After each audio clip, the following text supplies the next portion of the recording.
Hello everybody and welcome back to Final Fantasy the Crystal Chronicles. In this video we're going to go ahead and we're going to start in a new world, which is Conall Curach. That's how I pronounce it. Very long, a little bit painful, but I'm just delaying it further, so let's just go ahead and get started. This marsh has thwarted travelers since ancient times. The rain that falls here is thick with miasma, much to the chagrin of prospective intruders. In days of old, the Selkies were driven from their ancestral home. They marched ever westward in search of a new haven. Here, they built bridges over the swamp, and at long last reached the other side. But once there, they found no land to call home.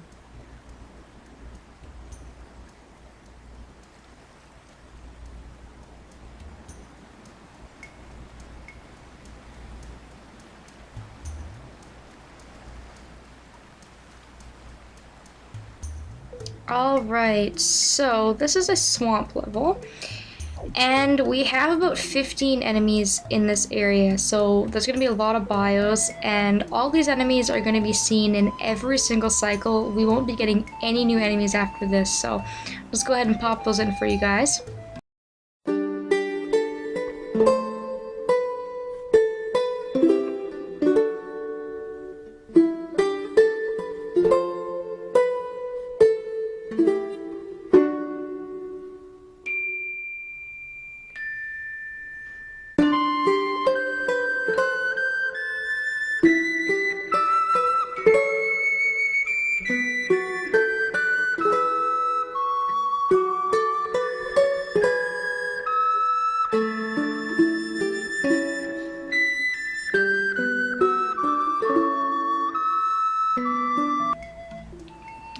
And because there are no new enemies in later years, I'm only going to be doing one cycle of this place.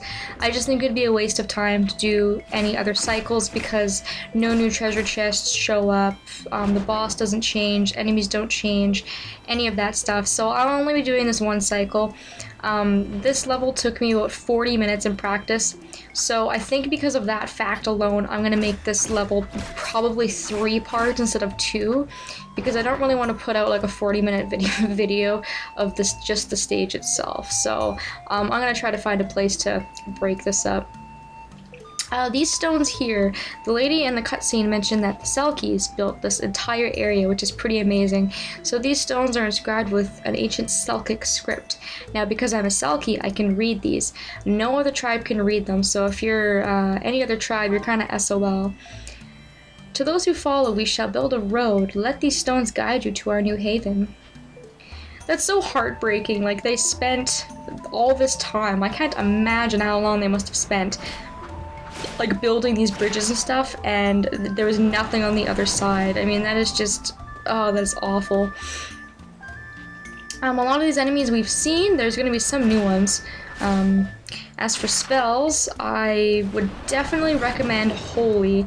I wouldn't go as far as to say Holy is mandatory for this area, but very, very highly recommended. Your life will be a lot easier if you've got Holy. The boss is also weak to fire, so fire is also recommended. There's a few enemies that are flying in this area, so gravity is a good idea as well. So I'll probably switch up in between gravity and Holy just to make my life a little bit easier in the swamp. And other than that, it's completely up to you. The enemies in this area are really good about dropping spells. As you can see, we pretty much got every single type of spell, and we've been in this world for about 5 minutes, so that's kind of nice. This little fork here, if you go north, there's going to be nothing there, so don't even bother. Pick up this life spell so I can make Holy. Arguably, this stage is probably one of the only stages in the entire game that I think would be a huge pain in the butt to do in multiplayer mode. This game, and I think a lot of people have pointed this out to me, you know, they're kind of asking me like, why haven't I played with anybody else, or why, you know, like, why do I play it on my own? Because this game was meant to be played in multiplayer mode. And it's a lot of fun in multiplayer, and I really wish that I had the resources and the supplies to do it in multiplayer mode, but I don't. But like, you know, like 99% of the areas in this game are meant to be played in multiplayer mode.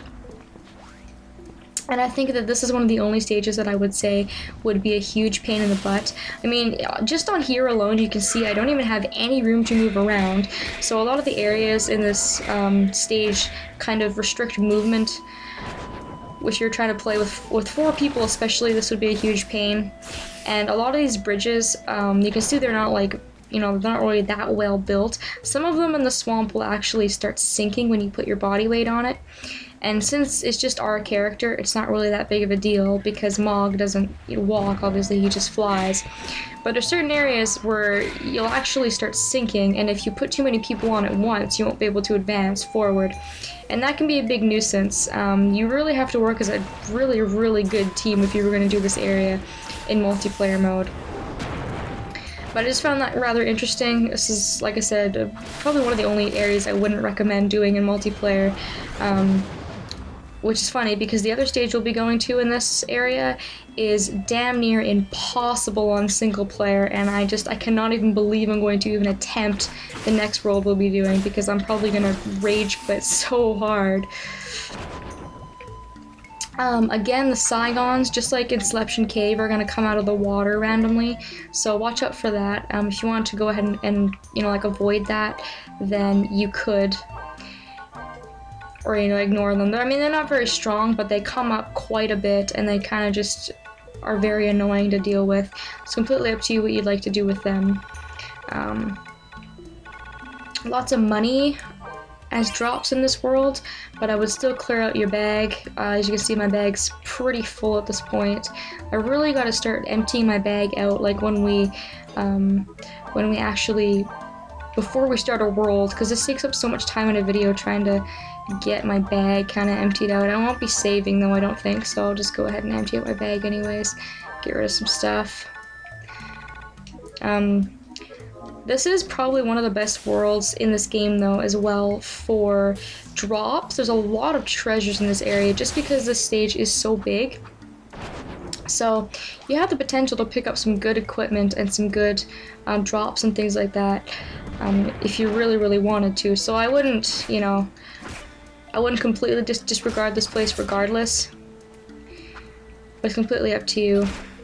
Personally, like I said, not one of my favorite stages, just because of how long it is and how tedious it is. But that's okay. At least it's kind of nice. They give you lots of variety. This world is definitely challenging, and the payoff in terms of items and things like that, in my opinion, is pretty worth it. They do give you some pretty good stuff.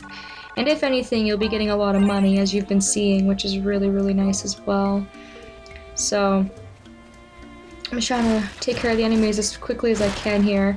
And because this is my first cycle in this area, a lot of the enemies are very, very weak. I mean, the bombs are being destroyed in 3 hits, no problem.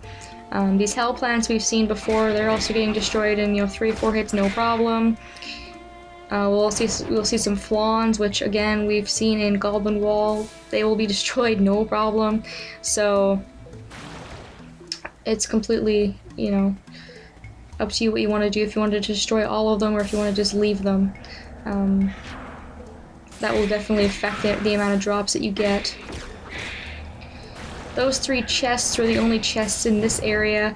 The other thing that's really off-putting about this world is that it's so big when, in all reality, a lot of the areas don't have anything in them. So that can be kind of annoying and a little bit off-putting.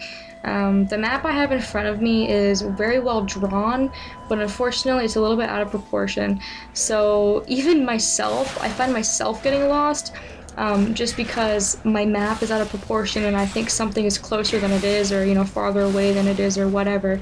So you just gotta be kind of careful. And I'm not being very careful right now as I'm dying. I don't know why, but I just need to get my head in the game. There we go. Good thing I have lots of rainbow grapes from home. Those really help. And if you wanted to, you could also stock up on food from the Plains of Foom. I mean, it's right there before you came here. That would probably be a good idea. There are some enemies that drop food in this area though as well. So, but as you can see, a lot of money is being dropped. Oh, another stone we can read here. Let's read this one. To those who follow, our new haven is not far. Press onward with faith. Alright, so if we go north from here, we'll get to the second little screen of this area. Actually, before we go north, I'm actually half asleep too, apparently, because there's actually 4 chests in this area. I'm so sorry, I totally missed that chest. It's only got money, but it's poked up in the northern end of the stage, just east of where that stone was. I looked at my map again and I said I missed something, so I decided to go back and grab that real quick. Sorry about that. Okay, moving on to the second screen for real this time. This is the longest and most complicated little thing here, and this is where things get complicated. You'll get several different ways to go, and this is kind of like a maze. When you come to this first fork, going left will bring you to a dead end with absolutely nothing. There's probably some enemies down there, but it's a gigantic waste of time, so don't even bother. Go ahead and take a right at this first fork, defeating any enemies in your way. I don't know why that was such a tongue twister. Again, you gotta watch out for the Saigons, which are a huge nuisance, probably the most annoying enemies in this entire level. And there's several different types of Saigons too, which is also further of an annoyance, because these guys are the weak Saigons. We'll be running into some Saigons that are really, really nasty. Now, when you get to this fork, which is your next fork, after taking a right, you can go to the left. However, you can only go to the left if you took my advice in Damon's Court and you destroyed that bridge using the bomb. And I said you had to do this twice. You had to explode the bomb once to make the logs float downriver once, and then you had to leave the stage and come back and do it again. Now, if you've done that twice, the logs will float downriver and they'll create a little bit of a path for you. So if you didn't do that, then this is going to be a dead end, and if you did do it, then you can come here and you can get some optional treasure. There is only 2 treasure chests, but hell, you know what? Treasure's treasure, so again, it's completely up to you what you'd like to do. It is kind of a pain in the butt to do that in Damon's Court, and these chests don't contain artifacts or anything like that. So, I mean, if you're just looking for more money or maybe some more equipment or something, then you can come this way. Oh, fish, pick that up. Lots of Saigons in this area, which is a huge annoyance. There's this chest here with mithril armor, which I think we already have. Just give me a minute, I'm going to clear out some bag space. Alright, yeah, we did have a space, or we already had the mithril armor, so I just went ahead and I cleared out my bag a little bit. I took care of that off screen, figured that'll just be more stuff I can cut out. It won't take as much time, which is nice. I had a haircut today, so like all the hair is like falling off my head, and my face is so itchy right now. It's so annoying. Ugh, can't talk. Here you get some really, really nasty Saigons. This is what I kind of recommended gravity for. These stone Saigons, these guys here. Not the big guy, but I'm trapped. Oh no. No, no, no, no, no, no, no, no. Oh, these Saigons are such jerks. I hate getting caught in this area, and I might actually die. Do I have a phoenix down in my slot? Yes, I do. Those stone Saigons can actually be, you can actually use gravity on them and it will reduce their HP by half, which really, really helps things along, because they're really mean.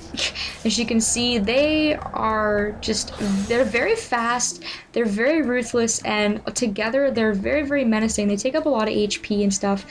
So for the time being, I'm a gigantic wuss and I'm gonna completely ignore them. For me, it's just not worth dying right now. They're not gonna drop anything spectacular. They're probably gonna drop some money or something. Like I said, I don't think they would drop artifacts. Because this area is optional coming this way, The game's kind of nice like that.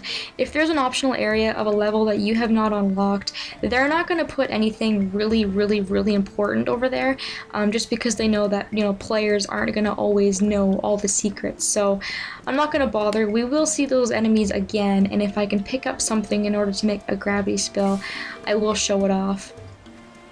But seriously, I get caught up in that mob of Saigons, and I cannot tell you how many Phoenix Downs I've used trying to defeat them all, and it's, again, just not worth my time. So after we've finished exploring that left side, it's just the 2 chests. We're going to come back to the right side and continue on. Just keep going. I think it's areas like this where like it's half sunken. If you have a lot of players on here, you get kind of crowded. This fork here, you can go right first. More Saigons! God, these things are so annoying. Good thing they die in like 3 to 4 hits. That really helps things along. This is kind of a dead end, but you do get a chest if you keep going. I'm gonna start ignoring some enemies here for a first artifact. And that's all that area has. So this area kind of forces you to go into every single nook and cranny, which makes it very, very long and tedious. Let's keep going north. I'm gonna drop that and carry it for a little while here after I defeat this Flawn. Again, Flawns, we've saw them a lot in Goblin Wall and things like that. They're nothing special. Go ahead and take them out. Heal myself real quick. And pick that up. Give Mog a little bit of a break because he's gonna annoy me otherwise. I'm sore, Kupo. Yeah, there you go. Carry that for me, please. Thank you. And some of these enemies you're kind of forced to take out. Like, I have to take out this hell plant or else I won't be able to continue on because it's in my way, which is also very annoying if you're trying to play in multiplayer because you're gonna feel very, very crowded. So that's kind of a bummer. A lot of these enemies I could skip, but I'm gonna try to at least show me defeating like every single enemy at least once, just because there's so many of them to see. I could pick up that additional holy spell and I might use it later on the boss. It never hurts to pick it up just in case. Alright, get rid of you, Flawn. There we go. Okay. So this fork here, you can go north or you can go south. I'm gonna go south first. I'm gonna skip past that toad, because we've already just defeated that toad. I'm gonna keep going. Lots of toads in the way. I'll probably defeat them on the way back, but for right now I'm trying to kind of wrap up this video here. I think this is probably going to be a good stopping point where I get to where I want to go. There's a chest in the corner of this area. Right here, with another artifact in it. And if we snoop around the northern part of this area, we get our Moogle home, which I'm not going to be able to go into because all these enemies hate me and are out to get me. Die. Thank you. Our Moogle home is right here. So let's go ahead and get our stamp. And this is kind of where I want to end the video. We still have quite a ways to go in this world. It's probably going to be an entire another video. But this is kind of the halfway mark, and I figured this would be a really, really safe place to stop because unless I leave the Moogle home, enemies aren't going to attack me. So we'll have to finish up the world in the next part. So until then, thank you guys so much for watching the first part of this level, and I will see you all next time.